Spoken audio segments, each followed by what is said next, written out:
a loud explosion, and a cloud of dark smoke signals the end of the McKenzie, a Canadian destroyer escort.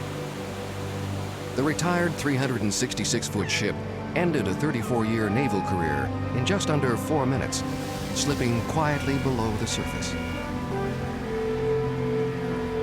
Sunk on purpose, along with 2 other naval vessels in the 1990s, the ships have assumed new roles on the ocean bottom as man-made reef structures. An enormous undertaking, projects like this take years of planning and preparation, all to provide a home for marine life and to stimulate diving tourism. We'll look back on the incredible sinkings of the McKenzie, the Shodiier, and most recently, the HMCS Colombia. We'll also take a look at the ships underwater and see how they've progressed as artificial reefs.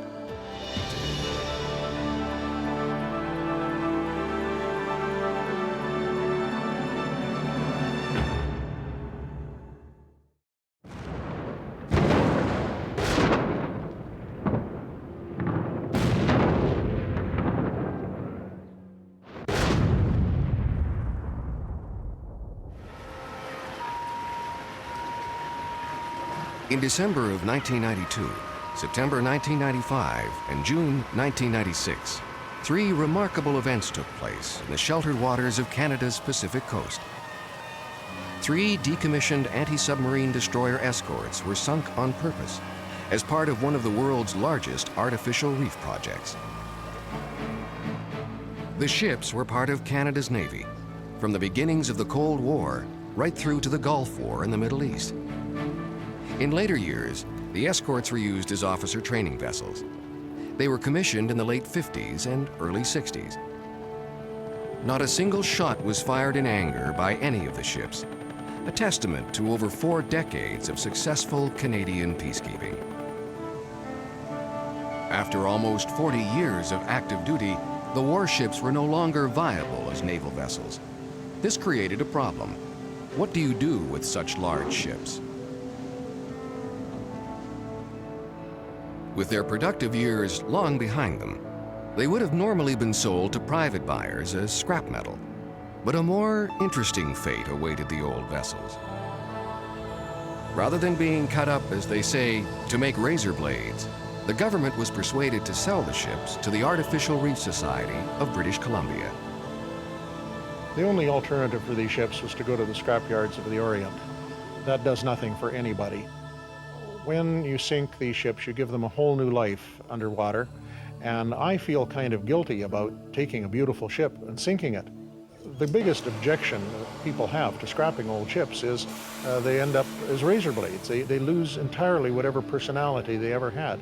And while nobody likes to see a beautiful ship sunk, they do know that it is preserved there for 100 or 200 years, and its personality will be there.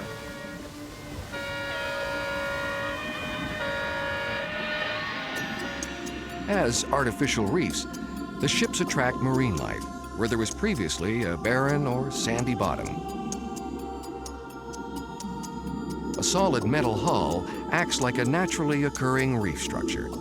But instead of taking decades to become established, an artificial reef only takes a few years. The structure of the ship provides a stable surface that animals can attach themselves to. Small invertebrates and filter feeders are among the first to secure themselves to the hull. These animals in turn attract fish and eventually mammals. Thus, a new and complete ecosystem is created.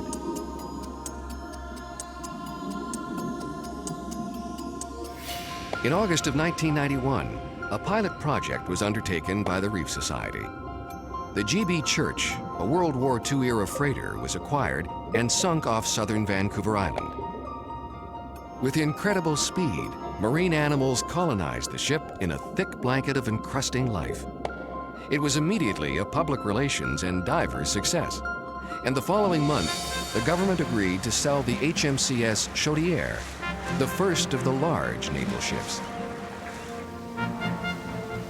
On a brisk day in December 1992, the Shodiier was sent to a watery grave in Seashell Inlet.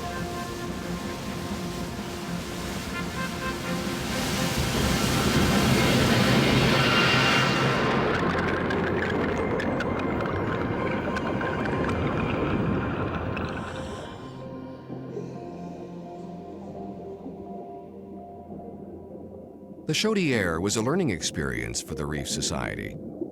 Carefully placed explosive charges were supposed to sink the ship upright in relatively shallow water. Instead, the Shodiier sank on its side in deeper water, making it a difficult sight for novice scuba divers. Although there were some problems with the sinking, they were quickly forgotten as the hull progressed as an artificial reef. Over 3 years later, the Shodiier is an excellent example of how an artificial reef is colonized by marine life. A colorful bouquet of life now covers the ship. Anemones, barnacles, and tiny fish are only a few of the estimated 100 species that call the reef home. It has been shown that iron acts like a vitamin for marine life. The iron attracts and encourages growth on the exposed metal parts of the ship. Iron does not usually occur in any great abundance naturally in seawater. These artificial reefs are constructed almost exclusively with iron-based steel. As a result, the ships quickly attract encrusting marine life. Vibrantly colored plumose anemones are one of the most striking forms of life that attach themselves to the ship's hull. Tiny nudibranchs, or sea slugs, scour the ship for food. This alabaster nudibranch can crack open the shell of a small snail with its powerful jaws. Small fish, like this grunt sculpin, also call the reef home. Larger fish, like this Lingcod, find an ample supply of food on the reef structure. In time, ships like the Shodiier become living laboratories. Scientists have a rapidly evolving ecosystem to study in a controlled environment. We've had a saying in the Artificial Reef Society, if you sink it, they will come. And it's quite true. The fish come, the invertebrate life comes, and the tourists come. It's been a win-win situation for everyone with this program. When we return, we'll look back at the sinking of the HMCS McKenzie. We'll also mount cameras on board to document the ship as it actually sinks, and visit the new reef 6 months later to check on its progress. In September of 1995, a remarkable event was staged near Sydney, British Columbia, the sinking of the HMCS McKenzie. The McKenzie was built in Montreal in 1961 and commissioned as a permanent member of the Canadian Navy a year later. An interesting fact is that the ship was used in the blockade of Cuba during the Cuban Missile Crisis. Decommissioned in 1993, the vessel was then sold to the Artificial Reef Society. Preparing the ship for its new home was not an easy task.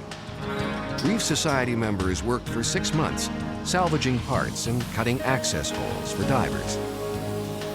The Navy needed a full year to remove oil, fuel, and other toxic substances from the ship. With a clean bill of health from Environment Canada, the ship was ready for sinking. Well-marked entry and exit points were also established to facilitate safe passage for divers who would soon be visiting the ship. A week before the event, the McKenzie was towed to Vancouver Island and the Institute for Ocean Sciences near Sydney. Tours of the McKenzie were available to the general public. Hundreds of people lined up to catch a last glimpse of the ship. I told you before, the ops center was where everything was controlled from. The officer of the watch would be up here, along with a navigator. They had a signalman sitting over there, and the bosun's mate would sit sitting over here. This hole was not there at one time, again, to facilitate the divers. The day before the sinking, the vessel was towed in front of the host city, Sydney. Curious onlookers gathered along the shoreline to view the McKenzie, as it passed in front of Mount Baker in Washington State. The day of the sinking, boaters showed up very early to get a good vantage point. Hundreds, perhaps even close to 1,000 vessels eventually gathered to witness the event. As the countdown grew closer, it was evident that the number of people and boats in attendance would far surpass even the most optimistic projections. A few hours before detonation, police demolition experts carefully cut the plastic explosive into small strips. The explosives on the other side of this wood frame will cut a hole out just exactly the same as this, and this compartment, which is the aft mag, will flood very quickly. These two lines here are detonating cord. These lines will carry the shock from the actual detonator of the aft of the boat. So when the firing button is fired, the detonator will go bang. These have high-speed explosives. The shock wave will carry forward along these lines to the charges that are actually in the belly of the boat. Well, this is something we've been working on for more than 2 years, and it all gets down to the last 2 hours, the last half hour, the last 10 minutes. And when this is all over, I'm going to be so happy and so relieved. The last official order of business was a final toast. Dignitaries, former captains, and the media boarded the McKenzie to pay tribute to the ship's long and distinguished career. Tonight, she leaves this beautiful land of light and air where she will sleep in the arms of the sea for generations to come. So we want to say, as a last thing to McKenzie, for now and the future, well done, McKenzie. Mr. Roberts? Flags, signaling, well done. Gentlemen? Okay. To McKenzie. With everyone safely loaded off the decks of the McKenzie, the ship was ready for its date with history.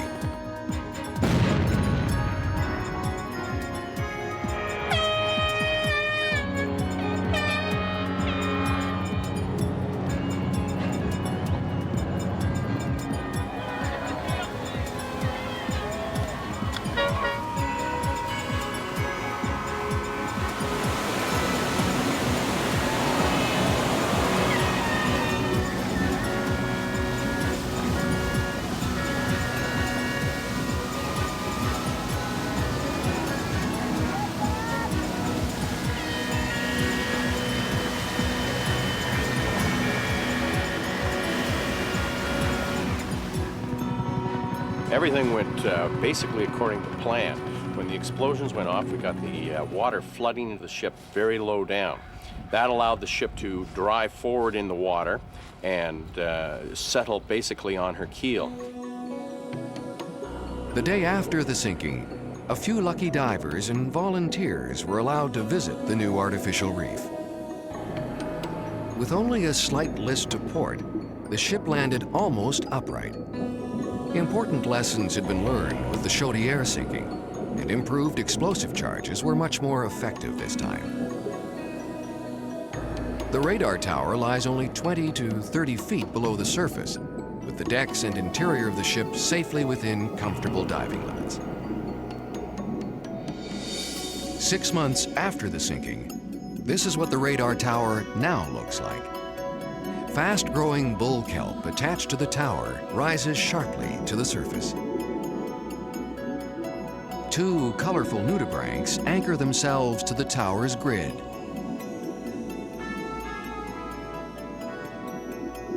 On the hull, encrusting life is already evident. Thousands of tiny barnacles filter feed in the brisk currents. Several species of prawn and shrimp now roam about the decks. In time, this ship will be entirely encrusted with life. Like the church and the Shodiier, the McKenzie will become one of the world's great artificial reefs. When a ship goes down, everybody benefits. The ship benefits because it takes on a new life. But I think the real benefactor when the waters close in over a ship, the real benefactor is the future. When we return, we'll travel to Campbell River to witness the most recent sinking, the HMCS Colombia.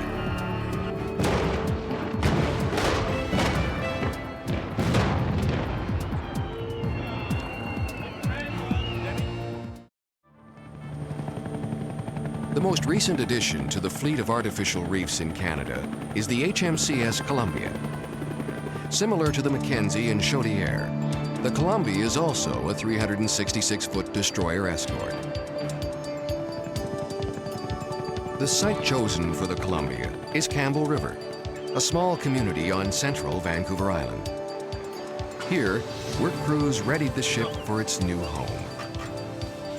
Former crew members and captains gathered to reminisce about old times. When we sailed in from Halifax, the temperature was down to about 0. Went to Bedford Basin and had to actually cut ice, the 3 ships. That's on you. Had some good cruises on her. Hawaii, Fiji, San Diego. First time on a ship, first time away from home. All those things that go with that. It was a great time. Art Compton and Ronald Nelson were given one last task to perform as the Columbia left Campbell River to be towed to the sinking site.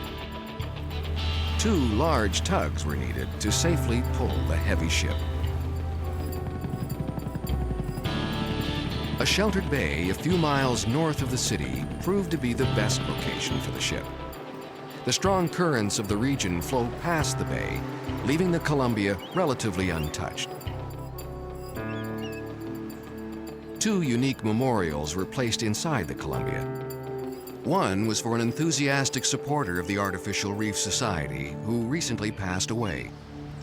This little plaque is just a memento from the Artificial Reef Society to remember Peter Mundrell by. Peter was with us in the dark days of the early part of the Artificial Reef program during the Shodiier, and he saw what we saw, the vision of an artificial reef program in British Columbia, second to none in the world, that could attract tourism and enhance environmental awareness with this program.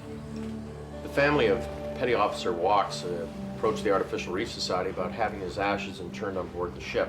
Apparently, Petty Officer Walks had spent some of his happiest days on board this ship, and he passed away 2 years ago at age 60.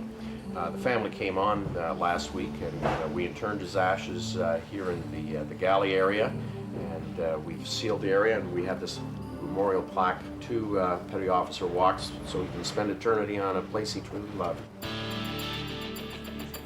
The day before the sinking, safety officers briefed the many boat captains that would take part in the event. Ladies and gentlemen, I appreciate your patience here, but I'd like to remind you that the purpose of this meeting was to make you aware that this is a blasting site, and it's going to be under RCMP control, police control, and the perimeter that I've outlined during this meeting will be enforced. John, do you want to give us a status report on Columbia at this point? Okay, we are right on track with all of the major details we had to get done today. The demolition crew has installed all of the charges, everything's in place. They'll come on tomorrow morning and do the final hookups and get the whole thing live. The night before, a contest winner was declared who would have the honor of pushing the button that would detonate the blast.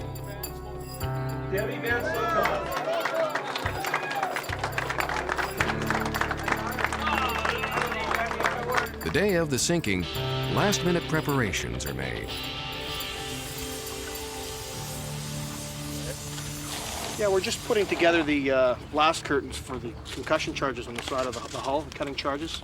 This bubble pack is air-filled pockets will absorb the concussion. As an added bonus for the crowd, fireworks are placed inside the ship's guns. They will precede the actual blast from the explosive charges by a few seconds. Final preparations are made with the onboard cameras. These video cameras will record the sinking as it happens, actually going down with the ship. Crowds begin to form several hours before the blast. Unlike the McKenzie event, only a few boats will be allowed within the small confines of the bay. RCMP explosives experts arrive for a final inspection. We always dual prime or 2 blasting caps in each of the charges, as well as 2 blasting caps on here. The thing to keep in mind is the last ship sank in 3 minutes and 40 seconds. So if something does go wrong, there's no time to come back on board and fix it. Our biggest concern on the last morning is the fact that there's so much activity going on board and all of our explosive lines are laid out and somebody's going to trip or pull something loose on us. So it's a matter of going back and rechecking just prior to any explosives being set off. We will be the last ones off the ship. It's 60 minutes to go before detonation. Final things are being done to make the ship go down the way we want it to. Holes are being cut extra close to the water. Charges are being set, and we're essentially pulling all of our equipment off the ship, so the only thing that'll be going down with it are the video cameras. As with the McKenzie, the Columbia is toasted with a final salute. Gentlemen, not a dry throat in the house, please. Good. A wonderful event. I think, as with all good families, it's a sense of loss because the family's being split up, and of course, first-class ship, which is going down. It's sad in many ways, but she can't last forever, so it'll be a good use. A few minutes before blast time, the onboard cameras are turned on to record the sinking. Bagpipers perform a final tribute to the ship.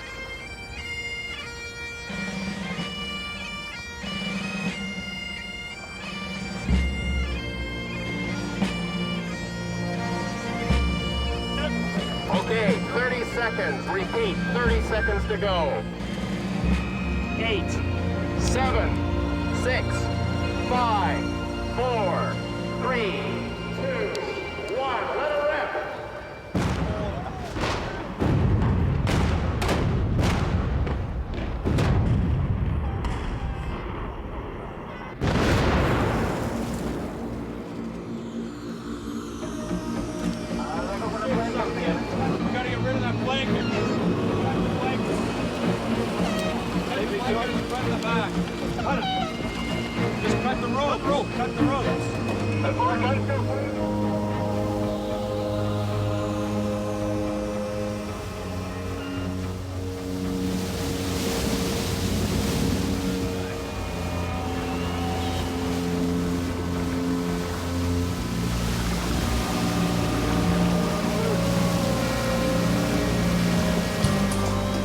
Lord knows what she's actually done down there, and it's always a little bit tense to find out what's happened. She's safe in any configuration, but I must confess, the more vertical she is, the happier I am. Yeah, it's wonderful. It's just on exactly the right tilt to make it really interesting. Perfect? Perfect. Perfect. We'll keep you on the payroll. The sinking of these ships is not without controversy.